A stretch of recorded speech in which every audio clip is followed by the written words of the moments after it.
இந்த வீடியோவில் நாம் general assembly and security council UNO பற்றி பார்க்கலாம். ஃபஸ்ட்டு பாயிண்ட் பாருங்கள், நான் சொல்கிறத மட்டும் கவனமாக பாருங்கள். The united nations functions through its principal organs the legislature, executive and judicial wings. So நான் படித்த பகுதிகளை மட்டும் எடுத்துக்கோங்க, சில விஷயத்தை விட்டுடுங்க. ஸோ யுனைடெட் நேஷன்ஸு செயல்படுகிறது functions through its principal organs, முதன்மையான ஆர்கன்ஸின் வழியாக. ஆர்கன்ஸ் என்னென்னு பார்த்தீங்கன்னா the legislative, executive and judicial wings. So United nations functions through its principal organs the legislative, executive and judicial wings. இப்போ ஃபஸ்ட்டு அமைப்போட பேர் என்ன அப்படின்னு கேட்டிங்கன்னா, ஃபஸ்ட்டு ஆர்கனோட பேர் the general assembly. So in the general assembly, அதாவது இந்தி எடுத்துருங்க, the general assembly is the body in which each member state is represented. General அசம்பிளிங்கிறது ஒரு அமைப்போட பேர், அது ஒரு அமைப்பு, அதில் பாடினா அமைப்பு, அதில் இன்விச் அப்படின்னு சொல்லும்போது அதில் ஈச் மெம்பர் ஸ்டேட், ஒவ்வொரு உறுப்பு நாடுகளும், யுஎன்ஓவின் உறுப்பு நாடுகள் ஒவ்வொன்றும் இஸ் ரெப்ரசன்டட், அதில் இருக்கும். It meets once a year and issues of it meets once a year. So வருடத்திற்கு ஒரு முறை அது கூடும். அண்ட் இஷ்யூஸ் ஆஃப் இன்ட்ரெஸ்ட், பிரச்சனைகள், அண்டு பாயிண்ட்ஸ் ஆஃப் கான்ஃப்ளிக்ட், அதுவும் பிரச்சனைகள் தான். ஸோ பிரச்சனைகள், issues of interest and points of conflicts are discussed in the assembly. So அந்த ஜென்ரல் அசம்பிளியில் என்னென்னலாம் டிஸ்கஸ் பண்ணுவாங்க அப்படின்னு பார்த்தீங்கன்னா, issues of interest and points of conflict. ஆண்டுக்கு ஒரு முறை இது கூடும். It meets once a year. இதுதான் ஜென்ரல் அசம்பிளி பற்றியது. சரியா? The general assembly is the body in which each member state is represented. It meets once a year and issues of interest and points of conflicts are discussed in the assembly. Next அமைப்பு the security council. The Security Council has 15 members. Security Council 15 members, 15 உறுப்பினர்களை கொண்டது. 5 countries, the United States, Britain, France, Russia and China are the permanent members. 5 நாடுகள், United states, Britain, France, Russia and China, இந்த நாடுகள் நிரந்தர உறுப்பினர்கள் security கவுன்சிலில். And there are 10 temporary members. 10 தற்காலிக உறுப்பினர்கள் இருக்கிறார்கள். Who are elected in rotation. So சுழற்சி முறையில் அவர்கள் தேர்வு செய்யப்படுவார்கள். சுழற்சி முறையில் அப்படின்னு சொல்லும்போது 2 ஆண்டுகளுக்கு ஒரு முறை அவர்கள் தேர்வு செய்யப்படுவார்கள், இந்த 10 உறுப்பினர்கள். These 2 bodies function like a legislation. இந்த 2 அமைப்புகளும் ஒரு சட்டம் இயற்றுகின்ற அமைப்பாக இருக்கும். ஸோ 2 bodies என்னென்னா general assembly and security council. Each of the permanent members has the right to veto. So ஒவ்வொரு நிரந்தர உறுப்பினருக்கும் வீட்டோ என்ற உரிமை பெற்றுள்ளன. ஸோ என்ன வீட்டோ அப்படின்னா நெகட்டிவ் ஓட்டு. ஸோ எந்த ஒரு தீர்மானத்திற்கும் நெகட்டிவ் ஓட் அளிக்கும் அந்த உரிமை. Any decision by other members of the security council. Security council உள்ள மற்ற உறுப்பினர்களின் முடிவுக்கு நெகட்டிவ் ஓட் அளிக்கும் உரிமையை இந்த பர்மனண்ட் மெம்பர்ஸ் பெற்றிருக்கிறார்கள். This right has often been used to block major decisions. இந்த வீட்டோ என்கின்ற இந்த உரிமை ஆஃபன்னா பலமுறை, அடிக்கடி பயன்படுத்தப்பட்டிருக்கிறது. மிக முக்கியமான தீர்மானங்களை தடை செய்வதற்கா. பிளாக் அப்படின்னா இந்த இடத்துல தடை செய்வதற்கா. Especially by the super powers. குறிப்பாக பார்த்தீங்கன்னாக்கா வல்லரசு நாடுகள், 2 வல்லரசு, the US and Russia. So major issues and conflicts, மிகப்பெரிய பிரச்சனைகள், கான்ஃப்ளிக்ட்னாலும் சிக்கல்கள், பிரச்சனைகள், are discussed in the security council. சரியா? அதெல்லாம் இந்த செக்யூரிட்டி கவுன்சிலில் டிஸ்கஸ் பண்ணப்படும். இப்போ நம்ம அடுத்ததாக administrative structure. The executive wing of the United Nations is the UN Secretariat. Executive அப்படின்னா செயலாற்றக்கூடிய ஒரு அமைப்பு. இந்த யுனைடெட் நேஷன்ஸின் நிர்வாக செயல்பாடுகளை பார்க்கக்கூடிய ஒரு அமைப்புக்கு யூஎன் செக்ரட்டரியேட் அப்படின்னு பேர். It is headed by the secretary general. So secretary general என்பவர் இதன் தலைவராவார். இந்த தலைமை it is headed by the secretary general. Secretary ஜெனரல்ங்கிறது ஒரு போஸ்டர். அது எப்படி தேர்வு செய்யப்படுவார்கள்? Who is elected by the general assembly. So general assembly அவரை தேர்வு செய்யும். அடுத்தது on the recommendation of the security council. Security கவுன்சிலினுடைய சிபாரிசு எலெக்ட் பண்ணுறது general assembly. The secretary general அந்த பதவியில் இருப்பவர் along with his cabinet and other officials. So அந்த அமைச்சரவை உறுப்பினர்களோடும் மற்ற அதிகாரிகளோடும் runs the United Nations. United நேஷன்ஸை நடத்துபவர்கள் செக்ரட்டரி ஜெனரல், அவருடன் கேபினெட்டு மற்றும் அதிகாரிகள்.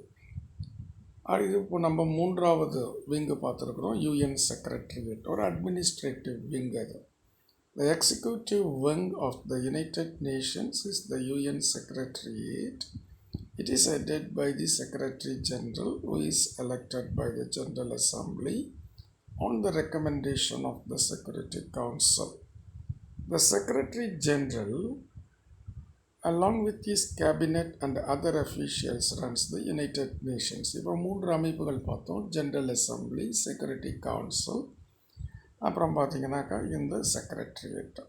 இப்போ 4வது அமைப்பு the international court of justice, headquartered at the Hague in Holland, is the judicial wing of the United Nations. So எந்த ஒரு அமைப்பாக இருந்தாலும் ஒரு நீதிமன்றம் இருக்கும். ஸோ சர்வதேச நீதிமன்றத்தை இன்டர்நேஷ்னல் கோர்ட் ஆஃப் ஜஸ்டிஸ், அதுக்கு முன்னாடி தி போடணும். ஹெட் குவார்ட்டர், அதனுடைய தலைமை அலுவலகம் ஹாலந்து நாட்டில், இன் ஹாலண்ட். ஊரோட பேர் த ஹக். ஆர்டிகல்ஸ் தி போட்டு எழுதுகிற ஒரு ஊர் அது. The Hague is the judicial wing of United Nations. So United Nations என்ற அமைப்பினுடைய நீதி ஒரு அமைப்பாக இருக்கிறது இந்த international court of justice.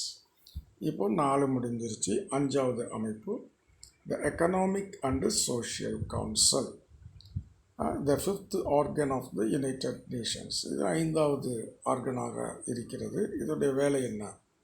Is responsible for coordinating all the economic and social work of the United Nations. So இதோட work நல்லா பாருங்கள். Coordinating all the economic and social work of the United Nations.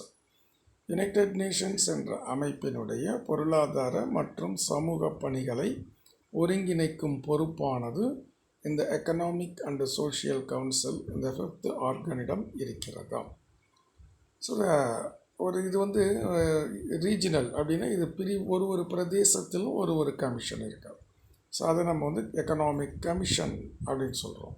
So the regional economic commissions, அதனுடைய உட்பிரிவு the regional economic commissions functioning for the regional development across the various regions of the world. So இந்த உலகினுடைய பல்வேறு பகுதிகளில் the various regions of the world for the regional development, பிரதேச முன்னேற்றத்திற்காக செயல்படுகிறது the regional economic commission. So அந்த economic commissions எங்கெங்கெல்லாம் இருக்குது அப்படின்னு பார்த்தீங்கன்னா, ஏஷியா பசிபிக் அப்படின்னு சொல்லிட்டு ஒரு எக்கனாமிக் கமிஷன், வெஸ்ட் ஏஷியா, மேற்காசிய நாடுகள், Europe, Africa and Latin America. So இதெல்லாம் எக்கனாமிக் கமிஷன்ஸ். இதுக்கு regional economic commissions are the organs of economic and social council. So economic and social கவுன்சிலுடைய உறுப்புகளாக இருப்போம் இந்த ரீஜனல் எக்கனாமிக் கமிஷன்ஸ். அதோடைய ஃபங்க்ஷன் என்னன்னு பார்த்தீங்கன்னா ரீஜனல் டெவலப்மெண்ட்டு. ஸோ உலகம் முழுவதும் அதில் 5 இருக்குது. அது organs. They have been very successful. So இது சரிப்பாக இருக்கலாம். They have been very successful. அது ரொம்ப வெற்றிகரமாக இருக்கிறது. And have been headed by, தலைமை யாருன்னு பார்த்தீங்கன்னா eminent economist like Gunnar Myrdal. So இவங்க economist. So other important organs of the union. இப்போ நம்ம 5 மேஜர் ஆர்கன்ஸ் பார்த்துட்டோம். அது இல்லாமல் சில அசோசியேட்டட் ஆர்கனைசேஷன்ஸ் இருக்குது, அதை பார்க்கலாம். Other important organs of the UN. Associated organizations deal with the areas of critical interest to the world at large like food, health, education and culture. So முக்கியமாக முக்கிய கவனமுள்ள பகுதிகள் என்னென்ன பார்த்தீங்கன்னா உணவு, ஆரோக்கியம், கல்வி, பண்பாடு. ஸோ இது போன்ற விஷயங்களில் மிக அக்கறை எடுத்திருக்கிறது உலகத்தில். இந்த மாதிரி பகுதிகளில், இந்த மாதிரி ஏரியாஸில், இந்த மாதிரி டிபார்ட்மெண்ட்ஸில் அசோசியேட்டட் ஆர்கனைசேஷன், அதனுடைய துணை அமைப்புகள் டீல் வித், நிர்வாகம் செய்கின்றன ஒரு கிரிட்டிக்கல் இன்ட்ரெஸ்ட்டு. எந்தெந்த டிபார்ட்மெண்ட்டுன்னு பார்த்தீங்கன்னா ஃபுட், ஹெல்த்தோ அண்டு எஜுகேஷன் அண்டு கல்ச்சர். அதுக்கு பார்க்கலாம் என்னென்ன அமைப்புகள் இருக்குன்ட்டு. தீஸ் ஆர் அந்த அமைப்புகள், அசோசியேட்டட் ஆர்கனைசேஷன்ஸ் என்னென்னு பார்த்தீங்கன்னா these are food and agricultural organisation, FAO. அமைப்போட பேர் இருக்கும் food and agricultural organisation. World health organisation, இதெல்லாம் நீங்கள் கேள்விப்பட்டிருப்பீங்க. WHO, UNESCO, united nations educational, scientific and cultural organisation. So இதெல்லாம் அசோசியேட்டட் ஆர்கனைசேஷன். அடுத்து பார்த்தீங்கன்னா there are also special organisations. வேறு சில சிறப்பு அமைப்புகள் இருக்கின்றன. ஃபண்டட்னா நிதியுதவி. வாலண்டரிலி பை மெம்பர் கண்ட்ரிஸ், தன்னார்வமாக உறுப்பு நாடுகள் பணம் கொடுக்கின்றன சில சிறப்பு அமைப்புகளுக்கு. There are also special organisations funded voluntarily by member countries. The 2 best known among them are, மிக சிறந்த 2.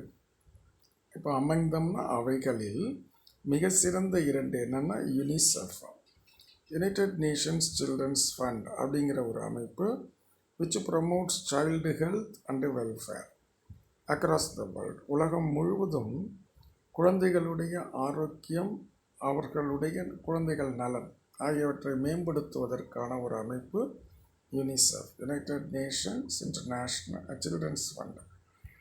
அடுத்து பார்த்தீங்கன்னா UNDP, united nations development programme. United nations development programme UNDP. அது எதில் முக்கியமாக பார்க்குது அப்படின்னா விச் ஃபோக்கஸஸ் ஆன் டெவலப்மெண்ட், முன்னேற்றத்தை அது பார்க்கின்றது. ஸோ இது ஆர்கன்ஸு, அசோசியேட்டட் ஆர்கன்ஸு, ஸ்பெஷல் ஆர்கன்ஸுன்னு சொல்லிட்டு பார்த்தோம். இப்போது ஆக்டிவிட்டீஸ் ஆஃப் தி UN பார்க்கலாம். ஆக்டிவிட்டீஸ், செயல்பாடுகள். ஓவர் த டீகேட்ஸ், பல ஆண்டுகளாக, டீகேட்ஸ்னால் 10 வருஷம், இந்த இடத்துல பல ஆண்டுகளாக the United Nations has expanded its activities. United nation தன்னுடைய செயல்பாடுகளை விரிவடைய செய்திருக்கிறது. in response to the changing problems facing the world. So பிரச்சனைகள் எப்போதும் ஒரே மாதிரியாக இருக்காது. ஸோ பிரச்சனைகள் காலத்திற்கு ஏற்ப மாறிக்கொண்டே இருக்கும். ஸோ மாறிக்கொண்டே இருக்கின்ற அந்த பிரச்சனைகள், உலகம் சந்திக்கின்ற மாறிக்கொண்டே இருக்கும் பிரச்சனைகளுக்காக இது தன்னுடைய செயல்பாடுகளை விரிவடைய செய்திருக்கின்றதா. So over the decades the United Nations has expanded its activities in response to the changing problems facing the world. Thus, சில எக்ஸாம்பிள்ஸ் கொடுக்குறாரு changing problems. In the 1960s, decolonization was an important issue. 1960களில் அந்த காலங்களில் டீகோலனைசேஷன், அதாவது colony நாடுகளுக்கு சுதந்திரம் வாங்கி தருவது என்பது ஒரு மிக முக்கிய பிரச்சனையாக இருந்தது. இப்போ என்னன்னு பார்த்தீங்கன்னா, human rights, the problem of refugees, climatic change, gender equality, மொத்தம் 4 மனித உரிமைகள். Human rights, the problem of refugees. ரெஃப்யூஜிஸ்னால் அகதிகள்.